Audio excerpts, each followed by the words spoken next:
আসসালামু আলাইকুম everyone, welcome to my daily blog. সকালে ঘুম থেকে উঠেই নাস্তা রেডি করে ফেলি আমার আর আমার হাজব্যান্ডের জন্য।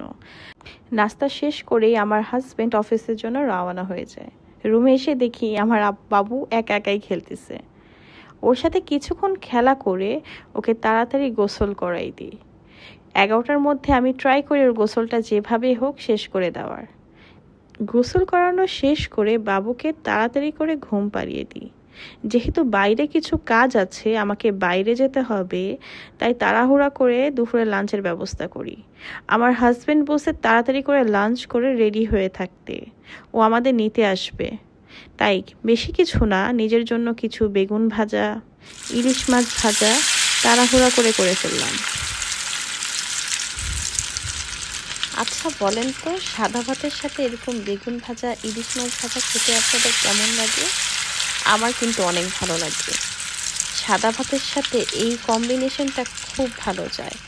মাওয়াতে তো আর খেতে যেতে পারবো না, তাই ট্রাই করি মাঝে মাঝে নিজেকে একটা মাওয়া ট্রিট দিতে।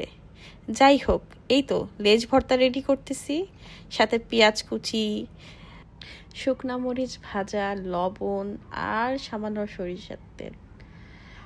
কি যে মজা খেতে! আসলে এটা আমাকে যতবার দিবেন আমি ততবারই খেতে পারবো। এটা আমার কাছে খেতে এতটাই ভালো লাগে। আর বৃষ্টি হলে তো কোনো কথাই নেই। আজকে ওয়েদারটা আবার খুবই ভালো। এই তো নিজের জন্য তাড়াতাড়ি করে লাঞ্চ রেডি করে ফেললাম, সাথে একটু ইলিশ মাছের তেল। উফ, অনেক মজা। এই তো খাওয়া শেষ করতেই না করতে বের হয়ে পড়লাম কাজের জন্য। এই তো আজকের ওয়েদারটা বললাম না অনেক ভালো। আসলে ওয়েদারের কথা বলে লাভ নেই, এই মেঘ এই বৃষ্টি। দেখেন এখন কত রোদ। এই তো এখন আনারস ভর্তাটা খেয়ে আমি রওনা দিব বাসার উদ্দেশ্যে।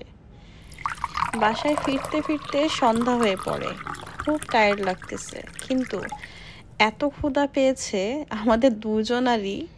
তো আমার হাজব্যান্ড বলে হালকা কিছু যাতে করি, যাতে পেটটাও একটু ভরে। ভাবলাম তাড়াহুড়া করে কি এমন বানানো যায় যাতে পেটটাও ভরে, খেয়েও শান্তি পাই। তাই দেরি না করে পাস্তা বানিয়ে ফেললাম। এই তো পাস্তা তাড়াতাড়ি সিদ্ধ করে ফেললাম। ভাবছিলাম আজকে হোয়াইট সস পাস্তা করব, কিন্তু হোয়াইট সস পাস্তা করতে বেশ খাটনি, তাই বেশি কিছু না করে নর্মাল যে পাস্তাটা আমরা করে থাকি সেরকম করেই পাস্তা করলাম।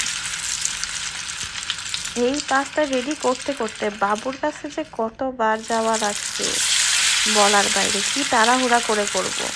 একবার চুলা অফ করি, বাবুর কাছে যাই, আসতে না আসতে আবার কান্না করে। আজকে কেন জানি বাবুটা খুব জ্বালাচ্ছিল। নর্মাল তো এতটা জ্বালায় না, বাট কেন জানি আজকে খুব কান্না করতেছিল। আজকে ভাবছিলাম বাইরেই খেয়ে আসবো, কারণ বাইরে দিয়ে আসার পর না এই রান্না বান্না করা বা কোনো কিছুই করার কোনো এনার্জি থাকে না, কিন্তু করতে তো হবেই।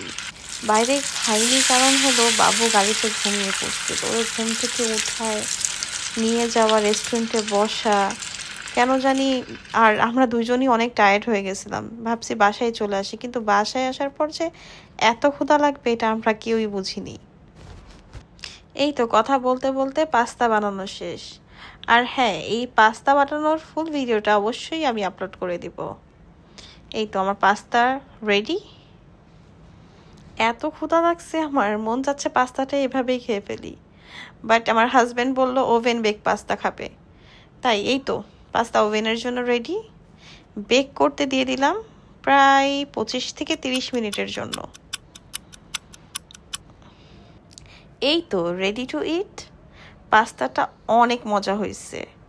আর কেন জানি আমার ঝাল খাওয়ার পর খুব মিষ্টি খেতে মন চাচ্ছিল, তাই আমরা দুইজন বেরিয়ে পড়লাম জুস খাওয়ার জন্য। আর হ্যাঁ, ঝাল খাওয়ার পর মিষ্টি খেতে খুব ভাল লাগে। আপনাদের কি ভালো লাগে অবশ্যই জানাবেন।